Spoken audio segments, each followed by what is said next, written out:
a person cause I'm living my life, yeah. Hello everyone, and welcome to this new series of videos we are going to have where we have more of a beginner style playlist of videos coming. I realize that a lot of my content has evolved towards the kind of the upper echelon of skilled players, and it's really time for me to come back to my roots and make sure we have a lot of content for the beginner player. We'll start by going backwards a little bit in terms of skill level.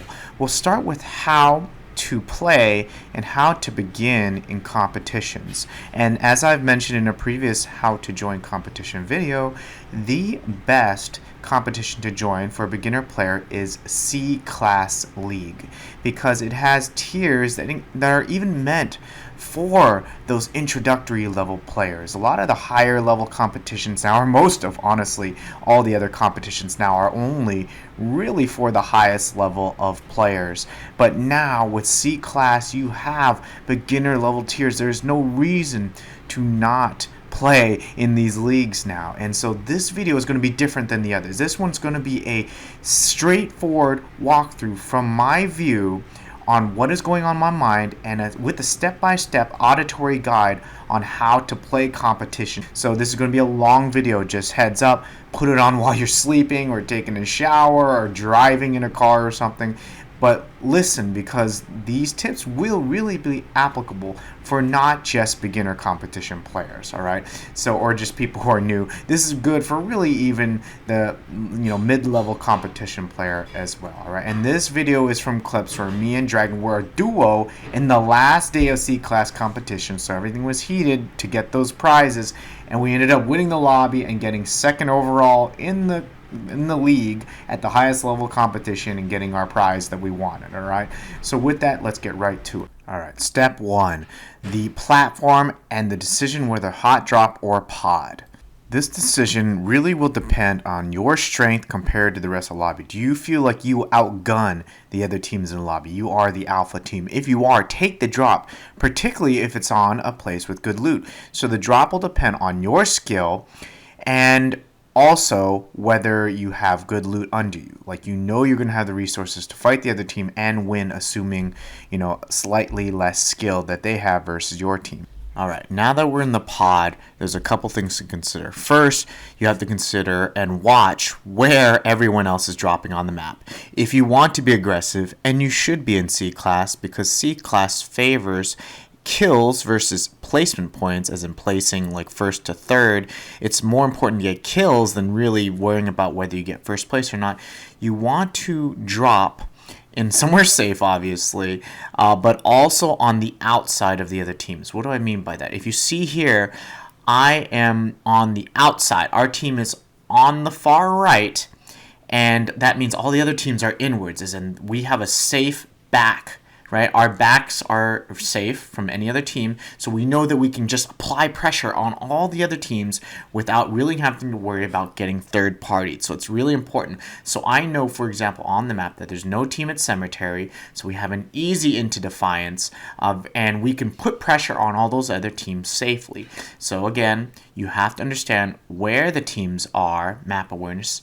You have to understand where you are going to drop in relation to the other teams, and ideally you want to be dropping where there's somewhere safe, obviously, to loot without getting shot at immediately, but also you want to drop ideally in a position where you're not being sandwiched. You're not stuck in between two teams. So if you are in the middle, for example, of all the other teams in the pods, you want to drop either early or late or in the middle, depending on where your enemies go. You really want to drop away from everyone. You don't want to be sandwiched in the middle, because aggressive teams will just drop on both sides of you if you're in the middle of the platform and just murder you, okay? So again, to summarize, choosing where to drop, it's so important because it lays really your success for the whole game. If you start dying in the beginning, you're going to be in recovery mode the whole dang game, okay? The first beginning portion of where you drop is really important. Again, number one, see where you are in relation to everyone else, as in, are you in the middle, are you on the far left, are you on the far right? Hopefully you're on one of the far left or rights,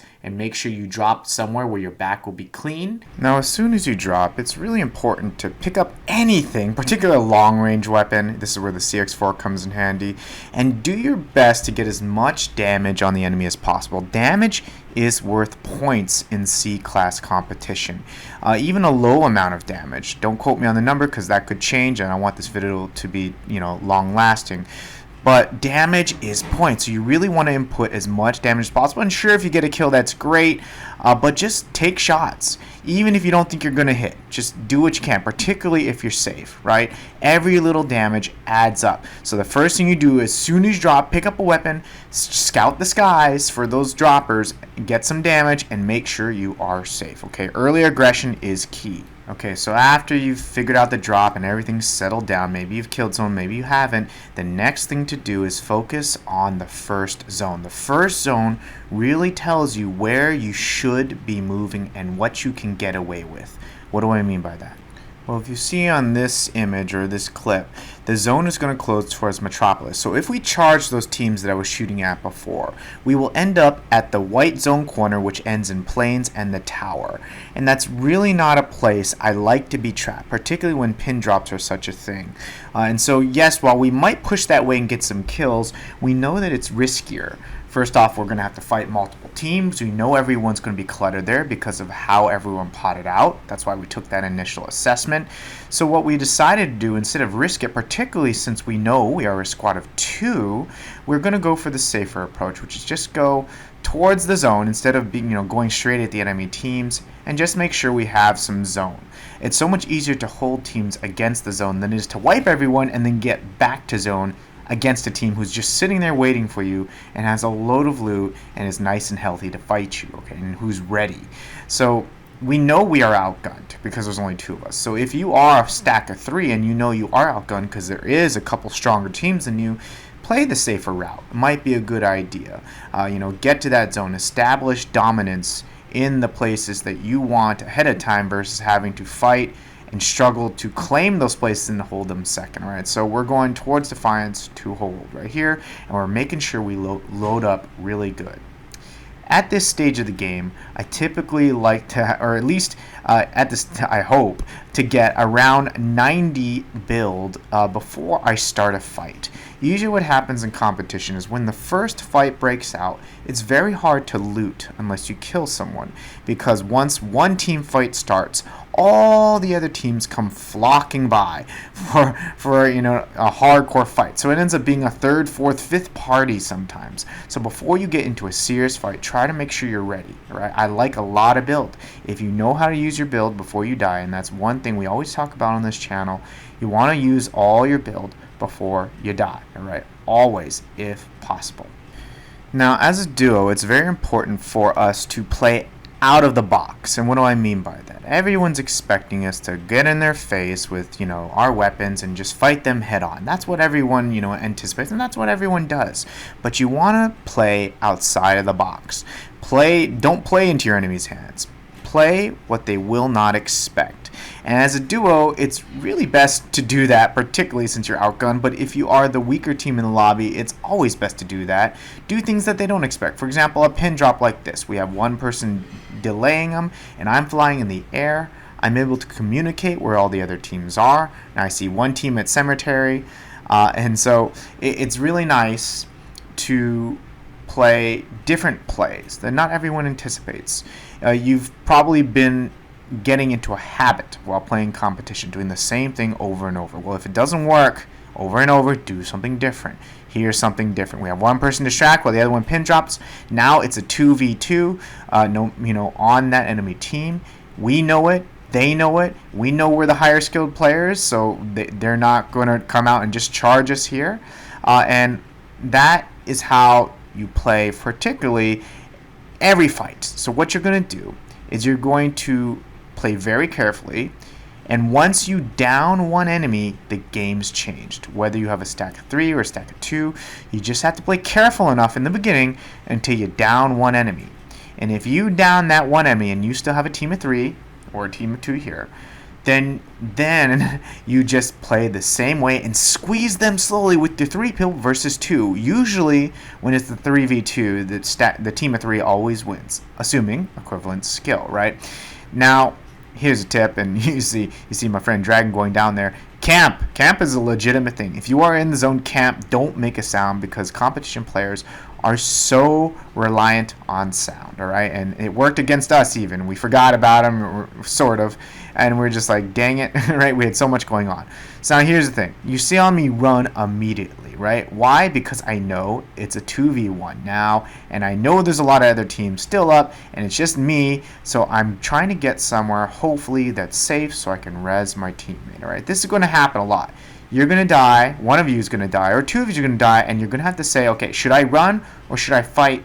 And if you're going to run, you got to run early, all right? Like, as soon as possible, because every split second matters, all right? So this is a good situation because we have an example of where it didn't really work out for us, right?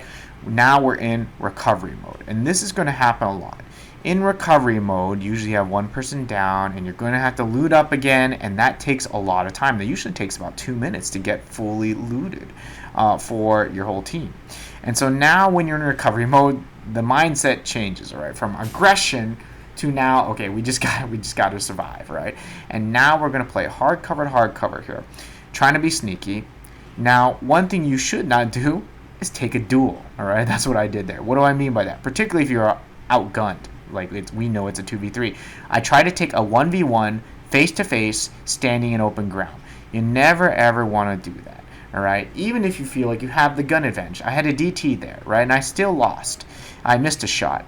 And you just never want to play into that scenario. Don't play into what my opponent expects. My opponent was expecting a 1v1. If I had Dragon there with me and just told him I was taking it, he would have been able to get in there and get the finish on that at least, right? A lot quicker, or I might not even have died if I just let him know.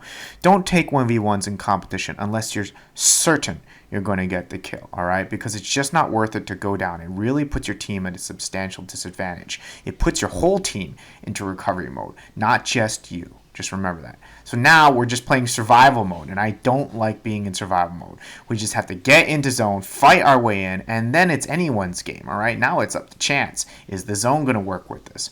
Are we going to be able to push through our enemies? That's too many ifs, too many questions that I don't like, all right?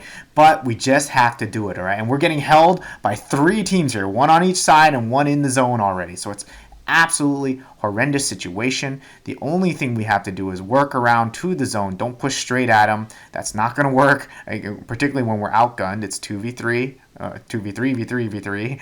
And so now I'm trying to rotate in as best I can, as fast as I can. I'm in survival mode again. All of this was done because first off, we flew in the air and died to that guy who was camping. And second, I died as well in taking that 1v1, all right? And this is all because of those situations. Now, yes, did I turn it around? Absolutely. But I forced myself into a situation that was risky. I took a 2v1 there. Yes, it was a res, but I still took a 2v1 there that was very, very risky, right? I died in the 1v1 earlier. Why do I want to take those risks? Well, it's unfortunate. You kind of just have to sometimes, right? But all that happened again because of those deaths. So don't make those mistakes and you'll be in a lot better situation. Now, I know here that there is a person there, only one person, and in between me and my partner. So I said, what do we got to do? We got to push this out ASAP. We got to kill this ASAP to clear this section of zone. When you are in these final zones, you want to clear the zone, as in kill anyone in certain spaces. You can't just dance around everyone. This is the time where you have to wipe teams and make space for yourself in zone. Claim that zone. And we only did that by wiping this team on this side, right? And, yes, we outskill, most of the people here. So it's very easy for us to do this. And, what you have to do in your situation depends on, obviously, your skill. Push the weaker team, claim the zone. That's usually the best strategy or advice I can give you. If you know there is a weaker team than yourselves and you know which side they're on, push that team, right? There's no skin rules here, as in you'll know who wears what skin if you look out for it in the lobby, right? Now, general tip, hold the high ground at all times if possible, all right? Look at what we're able to do here with the high ground, and obviously AWPs. AWP is the most broken weapon in the game for how much burst damage it does. If you know how to use them, hold the high grounds, and you're going to be doing just fine. Now, you're going to have to claim zone, right? In the final 2 zones, you have to claim the zone. What did I do? We got here quick, laid out build, and said, hey, this is ours. We dare you to come here, and we will kill you if you do. This is the time in competition where you got to be dominant. You have to hold your ground, fight to the death in these coupled zones. And yes, you need good aim. Yes, you need good peeking. Yes, you need good weapons, or the right weapons for the situation. Another tip I have for you here is don't expose yourself for more than a second in one angle to one team. What do I mean by that? Even here, I put builds so that the team at the little garage over there couldn't see me, but only the team over here next to that like supply cargo hold container, blue container, was visible. And then when I need to shoot the other team, I expose myself to that team when I need to shoot them. Don't keep your angles open for multiple teams to shoot at you. Cover your angles, or don't make yourself exposed to more than one angle at one time, all right? And come out when you need to help. All right, we're in game 2 now, and it was a very similar game in that I opened up with a pin drop to really get the plays rolling, all right? Now, the last game we were in recovery mode and we still won, and we were in kind of desperate situation to push through, and so it took a lot of different skills to get that rolling. This one's a little cleaner, or a lot cleaner, and kind of goes over a different concept. The last one was pushing in with close range weapons and then holding your ground, right, even when you're in trouble. This one is different. It's about holding the long range, all right? So first off, we open up with a pin drop. And I failed the pin drop. It really was a bad pin drop. I was lagging really substantially, so I was actually happy I got even 1 kill there, honestly. But now I'm in survival mode. He's communicating with me where the enemies are. I'm trying to position myself so that he can get shots on them, so he's covering me. I come out, and I ran out of build. I didn't realize, so I died. But he ended up killing one of the enemies who dared try to charge me, and then almost killed the second one as well, and then it ended up being a stalemate. All right, I even told him, take that 1v1. Just do it, because I trusted that he would win it 1v1 versus the other enemy. Otherwise, the safer thing is honestly just to res. And that's what the other team did, and both of us actually made it out of this after. Okay, after this fight, we all said, you know what, let's just recover, and we're all good. There were many ways I could have played that better there, especially looking at the footage, right? And the lesson again is if you go down, your team is going to be in recovery mode. Look how long I'm in recovery mode here. And I'm not the fastest looter, but I'm certainly not the slowest looter, right? And look how long it takes. Now, Dragon's, doing amazing work here. He's covering me. I'm able to just loot all this crap out of here. But look how long we are now in recovery versus shooting enemies, getting damage for points, or getting kills, right? And so it really, when you die, it really screws up your team, all right? Lesson here is don't die. It's sometimes not worth, most of the time, not worth trading one person for one person, all right? Because it just hurts your team. Sure, you might do good against that team, but what happens if you get third-partied, all right? You do not want to get third-partied, or you leave yourself open to get third-partied. We honestly got really lucky that no other team came here to third-party us, all right? So know that again. And I keep saying this, that's why the most important thing when I'm playing competition, particularly with people who I've never played with before, is I tell them, you don't have to be a hero, you don't have to get all the kills, but you cannot die. Dying really puts our team at a substantial disadvantage overall. Okay, so you see here, I'm still in recovery mode. How long has it been, right? Now, the zone is closing, and we know there's a team of 3 there, and I am worried about third parties now, particularly where all the other teams are.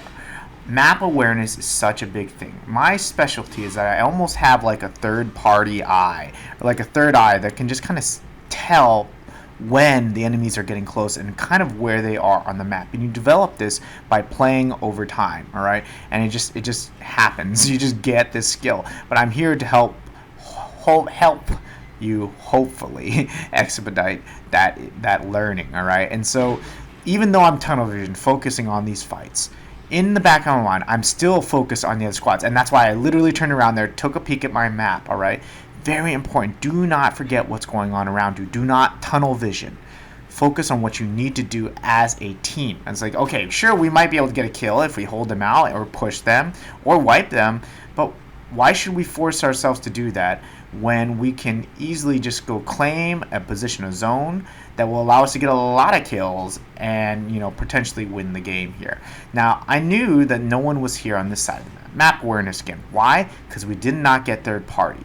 We should have gotten third party if there was a team where we are currently located and they heard all that fighting going on in those buildings over there. So I knew it was clear just based on that information.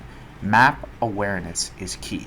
You need at least one person on your team who really is good with map awareness and is aware of where the teams are pretty much at all points of the game, or at least has a guesstimate, all right? Because one thing I do not like and I can't stand is when one of my teammates goes, oh, wait, crap, they're right in front of us. And I go, what? Why are they right in front of us? How? Were you not watching? And that's because they weren't watching far away, and then all of a sudden you walked into somebody, and that by that time it's too late. You pretty much got to fight when you walk into something. But if you're looking out far away, for example, I heard someone here, and I said, damn it, I just walked into somebody. And I knew there's no way there's three of them, because I would have seen three of them, unless they're really just camping, which doesn't usually happen, but it could. And so I know there's one, and I listen very carefully, and I even tell Dragon, I think there's only one. Let's push them together. So it's a 2v1. I know it just because of the sounds and by how the person's moving, the person's running away. Usually people don't run away if they're a squad of 3 here and they know there's only 2 of you, right? And I just got shot, and I was like, why am I not getting pushed? And so I know it's one person here. So we work with that. Now again, I learned from my earlier fights, in the earlier games where I got lazy. Do not take a 1v1, no matter how easy it is or how easy you think it is, alright? Don't take it. This next skill I'm about to go over is really, really important and applies to all of your fights. If you are the lead person going into the fight, pretend you are the tank and act like a tank.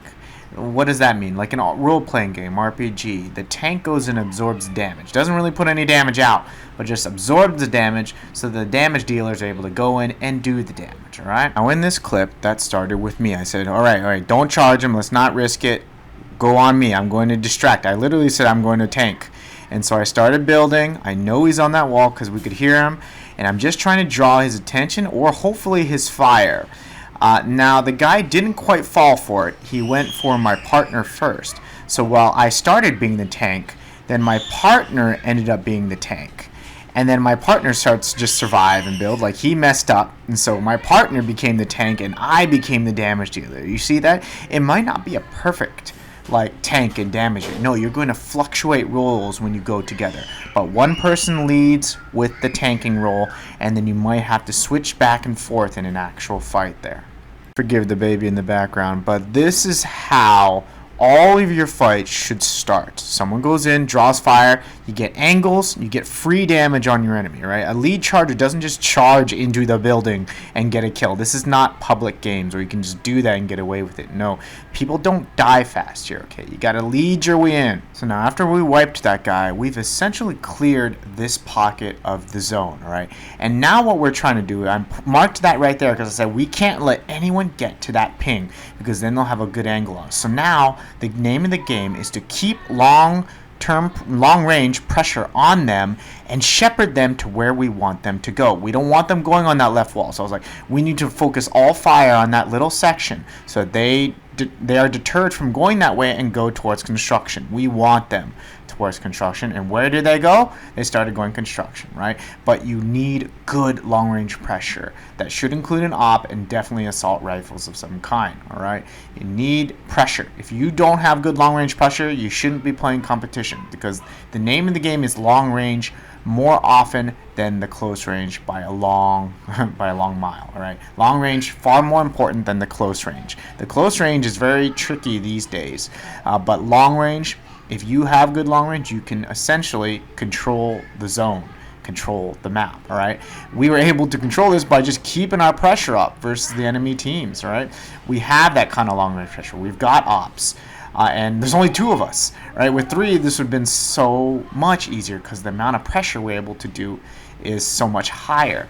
Now what we did here was I told him, I said, okay, we don't need 2 people at that container. You take it, I'll back up. So he's the tank, he's kind of the distraction, I'm like the support at this point, right? He's holding that cover and I'm backing him up. Now I might not look here like I'm looking at his flanks, like covering him, but I'm mentally ready to fight at all times and help him where he needs it. I have this kind of third eye that can just tell when I have to look at an area to help him, and it's perfect time every time. I'm not leaving myself exposed for an enemy to see. No, I just come out when I need to take the shots, I take them, and I go back in my cover, and I do my best to keep him covered when he needs me. I have to be ready at every split second to help him should someone charge him. Now you're probably like, what? Why didn't they all just charge him? And it's easy to say, but when you're against us and feeling the pressure that we are putting out, then you understand why. Because it's so much easier to charge the other weaker teams first, get those kills, because against us, you're taking all this damage and you're not giving out any damage. You're like, screw that, I'm just going to get the easier kills first. That's usually what happens when you're fighting a strong team. You need to mentally be ready at every split second to help your partner in a competition. Even though I'm not looking at him, I'm listening, I'm feeling, I have that map awareness to know when he's in trouble and help. And I trust him to survive long enough for me to get there to help, right? And so remember that CClass is all about kills, because kills are worth 2 points. And placement is really only worth 5, 3, and 1. 5 points for first place, 3 for second, and 1 point for third place, at least at the time of making this video. So kills and damage are worth more, right? So I was like, we got to get in there and get that kill. Alright, so for this last game, and we won 3 out of 5 games here as a duo, this clip starts off emphasizing how important it is to have excellent long-range pressure. Our long-range pressure is so strong that the 2 enemy teams had to run away from the tower. One fled this way, and I guess some people fluctuated behind me. I didn't realize that until it was too late. But otherwise, they were running from us because of the long-range pressure with our AWPs and M60, right? And so I have one person stuck behind the car here. Now, instead of charging this person, I tell Dragon to get on the flank, right? When you got a stalemate like this, sometimes it's better not to just charge and have your teammate flank on the other side, all right? So I tell him, hey, get a good angle on that, and we're gunning him down, but unfortunately it looks like his teammate came up from the back, and then I got shot from someone else on the mountain, or that person that we were shooting at. So someone came up behind me and surprised me there. Check your ass, check your butt before you start firing, right? I got really greedy there, wanted that kill, and just got gunned down in the back. Horrible mistake. And now we're in recovery mode again, right? But Dragon did get that kill because he's an excellent player, excellent teammate, right? So now I'm back into recovery mode. That's no good. I did not need to die there. That was like total big mistake. So greedy. Dragon had that. He had the view, and all I had to do was not die there, honestly. But I died. It was a horrible mistake, and this is why it's good to learn from watching your videos, right? I did not need to die for any reason there. Dragon had that guy from just my little bit of damage. All I had to do was build up really well, shield up, heal up. I would have been A-okay. But now I was just greedy, wanted the kill, right? And that's what you get for being greedy. But here we go. Now we're back on the offensive. We're slightly, healed up now. We've still got them on the run. They clearly don't have too much loot because they didn't go through heavily looted, dense loot areas. So we've got the pressure on them. I got lucky, got the drop here. But know that when you're working in a zone, at this point of the game, you have to finish teams. You cannot let teams get away, because if you do, the zone's going to get so tiny that you're going to get squished by too many teams. But if you wipe a team at around this stage of the game, which is like the 3rd, 4th, 5th last zone, if you can wipe a team now, you're going to clear yourself zone space, because then there won't be a team at this corner of the zone because you have wiped them. You've cleared your space. So it's very important. You can't be passive. You got to wipe teams. At least one team by the time you're coming from this side of the zone, ideally, because if you don't, you're probably going to get teams squished up on both sides of you, and from there on, it's kind of just a little bit of luck because you're praying zone's going to come in your favor, right? You got to be aggressive at some point in the game, and if you're going to be aggressive, it's got to come around, before this time, hopefully. By this time, ideally, you want to have wiped a zone. For example, I'm saying, hey, Dragon, we got to kill this guy behind us because there's another team over there. We've got to finish this one guy, so we can't just sit here and threaten us this whole time before we're going to fight with another team. So Dragon's cleaning up some other guys he's killing. That I think it's the same guy of this team, of this guy standing on the rock. I tell him, hey, I'm not going to charge this 1v1. Why risk it when he's peeking and I have no build, literally? But no, I tell Dragon to distract him, and here I come in on the side. Teamwork it. Don't just fly at the enemy. You will die, all right? Do not fly at the enemy. You will die. Fly and die. Use your teammates. One person tanks, one person charges. That's exactly what he did there, right? Or we did there. Very nice. Tank, and the other person charges, or the other two. But always rotate roles too. Not one person does one thing in this game, all right? That's just not how it works. But that's for the basics I teach you. It's, you tank, you push. But really you're doing both. You're switching roles back and forth. All right, and so now we've wiped the team, so we've cleared all this zone, right? We wiped that guy and that team behind us. Now we have this whole corner of zone to work with now. Now it's really just taking what loot you can and working with it. In terms of what you do at this point in the game, you want to claim as much zone as your skills can allow. So if you don't have a good lot, like you're not winning the pressure battles, you don't have that, you're outgunned, what you really have to do is claim what you can claim without overstepping how much you can hold. Because if you anger two teams at the same time, for example, and you're trying to hold against two teams and you don't have the firepower to do that, you will lose. So in the final zones, the best tip I can give you is don't bite off more than you can chew. Don't piss off a lot of teams. Focus on the teams you have to focus on to kill. If the other team's not shooting at you, don't shoot at them. Don't piss them off, all right? One of the best tips I can give. All right, so we went over many tips in this long audio video, all right? Too many to summarize. Just keep replaying this clip if it's not seen, because I actually went over a lot of techniques in this one video. And I hope you all like this video. Thank you for watching. Have a good day.